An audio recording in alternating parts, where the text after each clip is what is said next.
नमस्कार जय जगन्नाथ फ्रेंड्स आज आपण मानन पई आ गोटे नुवा वीडियो नै के आछि तो वीडियो टी होछि वाटर डिपार्टमेंट ऊपर जो माने चाहूचंती वाटर डिपार्टमेंट रे जॉब करिया पई तो से माने वीडियो टी को आरंभ शेष जाय देखंतु मझिरे बिल्कुल भी स्किप करंतु नाही तो जो माने नुवा आछंती चैनल टी को सब्सक्राइब करंतु और लाइक शेयर कमेंट निश्चित करंतु। तो चलंतु मु आज देखैबी वाटर डिपार्टमेंट ऊपर कोन बाहर छि जॉब आ तार क्वालिफिकेशन कोन रहउछि ता पई कोन आपनकर बयस सीमा केते रहउछि तो से सब विषय रे म आपन मानू देखैबी। Job department water department requirement 2025 notification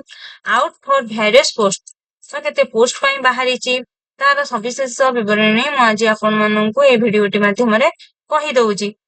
तो एटा बाहरी छि कोन department requirement 2025 details organised name ICAR IIWM Indian Institute of Water Management type of job permanent category government job name of the post young professional आधे duty post बाहर छि कोन ना यंग प्रोफेशनल और फील्ड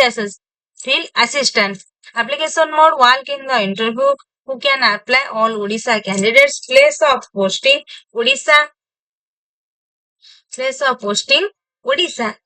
तो चलंतु देखिबा आ पई हमर कोन रहउछि जो हमर लास्ट डेट आर रहउछि 14/10/2025 आ को हमर बोथ मेल एंड फीमेल उभय अप्लाई करि परिबे। तो देखिबा यार क्वालिफिकेशन हरिका कोन रहउछि यंग प्रोफेशनल पई जो कैंडिडेट्स माने यंग प्रोफेशनल अप्लाई करे पई चाहउचंती से माने कोन डिप्लोमा करितबा दरकार डिप्लोमा रे computer science electronics instrumentation computer application IT artificial intelligence with 1 year experience आपण एसो भीतर जोतरे कोनोस्तिर आपनकर गोटे वर्षर एक्सपीरियंस थिबा दरकार आ जो माने बीटेक करिसंती से मानकर बीटेक रे कोन ना computer science computer application IT artificial intelligence करिथबा दरकार फील्ड एटा हो जे को मन पाई ना यंग प्रोफेशनल मानन पई आ जो माने फील्ड असिस्टेंट रे अप्लाई करे पई चाहउचंती से माने कोन ना बैचलर माने कंप्यूटर माने जो माने हमर फील्ड असिस्टेंट रे करे पई चाहउचंती से माने हमर कोन करथिबा दरकार ना हमर ग्रेजुएशन कंप्लीट करथिबा दरकार माने साइंस रे ग्रेजुएशन ने साइंस करथिबा दरकार साइंस रे कोन हेतिबा दरकार ना एग्रीकल्चर हॉर्टिकल्चर ऊपर से मानकर सर्टिफिकेट थिबा दरकार बा नॉलेज थिबा निहाती आवश्यक रहउची। तो चलंतु देखिबा यार कोन रहउची ना एज रिलैक्सेशन केते रहउची बा एज लिमिट केते रहउची यार age limit minimum age limit होउची 21 वर्ष मैक्सिमम टा होउची 45 वर्ष age relaxation as per government rules OBC मानन पई 3 वर्ष एसटी एससी पीडब्ल्यूडी मानन पई 5 वर्ष एक्स सर्विस मान पई 5 वर्ष पीडब्ल्यूडी एससी एसटी मान पई 15 वर्ष पर more information please visit the official website आर वेबसाइट टी रहउची तो जो माने चाहेमे आर वेबसाइट रे संपूर्ण भाबरे देखि परिबे। तो यंग प्रोफेशनल मानकर रहउची सैलरी केते ना 30,000 पर मंथ फील्ड असिस्टेंट मानकर केते सैलरी रहउची ना पर मंथ 15,000 टंका सिलेक्शन प्रोसेस कोन रहउची कैंडिडेट्स मानन पई नो एग्जाम एथरे कोनोसे प्रकार रो एग्जाम हबो नाही डॉक्यूमेंट वेरिफिकेशन करा जिवो और पर्सनल इंटरव्यू से आपण मानकर करिवे एमानकर ऑनलाइन एप्लीकेशन रे फी कोन रहउची ना कोनोसी कैंडिडेट्स को माने कोनोसी कैटेगरी कैंडिडेट्स माने कोनोसी प्रकार फी नाही जनरल मानकर हो ईडब्ल्यूएस मानकर हो ओबीसी हो एससी एसटी कोनोसी प्रकार रो पिला मानन पई कोनोसी प्रकार फीस नाही। क्वालिफिकेशन सर्टिफिकेट कोन आपला माने 10th +2 +3 थिबा दरकार सर्टिफिकेट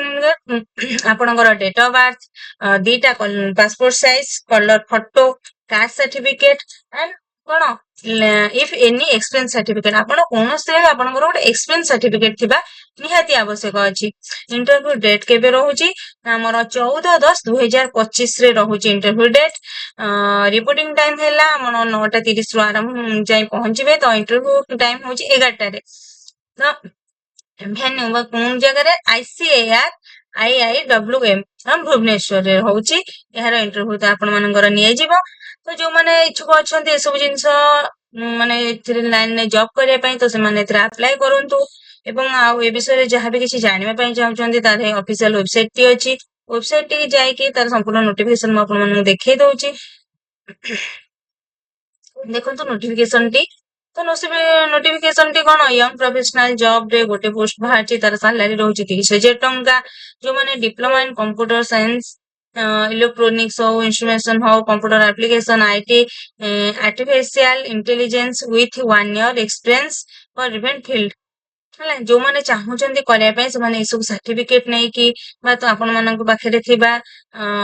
ସାର୍ଟିଫିକେଟ ଏକ୍ସପିରିଏନ୍ସ ସାର୍ଟିଫିକେଟ ଆପଣଙ୍କର ପାସପୋର୍ଟ ସାଇଜ କଲର ଦିଟା ଫଟୋ ଆପଣଙ୍କର ଡେଟ୍ ଅଫ ବାର୍ଥ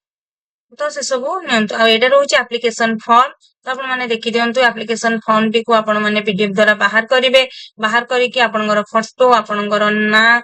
ନିଜର ଫୁଲ ନେମ୍ ନିଜର father's name mother's name date of birth Aadhaar card number ଏଇ ଡେଟ୍ ଅଫ ବାର୍ଥ ଆପ୍ଲିକେସନ ଆପଣଙ୍କୁ କେତେ ବର୍ଷ ହେଇଛି ଆପଣଙ୍କର ସେ ଯୋଉ ପକେଇବେ ତାପରେ marital status address with the pincode permanent address ବିଭିନ୍ନ ଆଦେହରେ ଯାହା ବି ରହିଛି ଆପଣଙ୍କର ଆପ୍ଲିକେସନରେ ଆପଣ ଏଇ ଆପ୍ଲିକେସନ ଫର୍ମ ଟିକୁ ଫିଲଅପ କରିବେ ଫିଲଅପ କରିକି ନେଇକି ଯୋଉମାନେ ଇଚ୍ଛା କରୁଛନ୍ତି ଏ ଲାଇନରେ ଜବ କରିବା ପାଇଁ ତ ସେମାନେ ଆପଣ ଯାଇକି ସେଠି ଇଣ୍ଟରଭ୍ୟୁ ଦେବେ ଇଣ୍ଟରଭ୍ୟୁ ଦେଲା ପରେ ଆପଣଙ୍କୁ ସିଲେକ୍ସନ କରାଯିବ ତ ଏଇ ଫର୍ମ ଟିକୁ ମୁଁ ଆପଣମାନଙ୍କୁ ଦେଖେଇ ଦଉଛି ଆପଣଙ୍କର ସିଗ୍ନେଚର ଫୁଲ ନେମ୍ କ୍ୟାଣ୍ଡିଡେଟ୍ସ ଏଇ ଫର୍ମ ଟିକୁ ଫିଲଅପ କରିବେ ପିଡିଏଫ ବାହାର କରିକି ତ ପିଡିଏଫ ବାହାର କରିକି ଆପଣ ମାନେ ଫିଲଅପ କରିକି ଏସବୁକୁ ନେଇକି କଣ କରିବେ ନା ଡିପୋଜିଟ କରିବେ ଏବଂ ଇଣ୍ଟରଭ୍ୟୁ ଦେବେ ଯଦି ଆପଣ ଏଥିପାଇଁ ଯୋଗ୍ୟ ହେଇଥିବେ ତ ଆପଣ ଏବେ ନିଶ୍ଚିତ ଭାବରେ ଏଇ ଜବ ଟି ପାଇପାରିବେ ନମସ୍କାର ରହୁଛି ଜୟ ଜଗନ୍ନାଥ।